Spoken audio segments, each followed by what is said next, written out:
Hello Ospreys, welcome to another International Insight on Inside Swoop in 90. I'm Bayla Sparks, here to give you the Inside Scoop on Inside Swoop.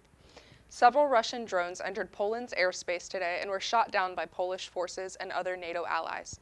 Belarus made a statement that some of the drones were jammed and had lost their course, but many of Europe's leaders believe that this was an intentional move to escalate the war on Ukraine.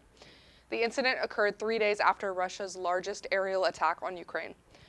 Polish Prime Minister Donald Tusk released information that 19 violations were recorded over 7 hours and 9 crash sites had been found. More information is still being gathered and investigated. Protests all over Kathmandu have escalated drastically in the past few days as government buildings were stormed, set on fire, and many politicians attacked. Nepalese soldiers were mobilized on Tuesday and are guarding the streets as they attempt to restore control over the capital.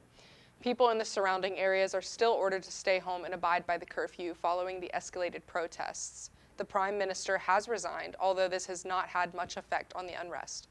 And finally, following the Israeli attack on Hamas's political leaders on Tuesday, Qatari forces are investigating the site. The strike killed at least 6 people and targeted a building in Doha surrounded by foreign embassies, homes, and neighborhood schools. An anonymous Israeli official says that at least 10 bombs were used in the strike. Qatar's Prime Minister and Foreign Minister called Israel's behavior hostile and barbaric, claiming that Prime Minister Netanyahu was pushing the region towards instability. Hamas made a statement Tuesday that the targeted top leaders had survived the strike, but 5 lower-level members were killed.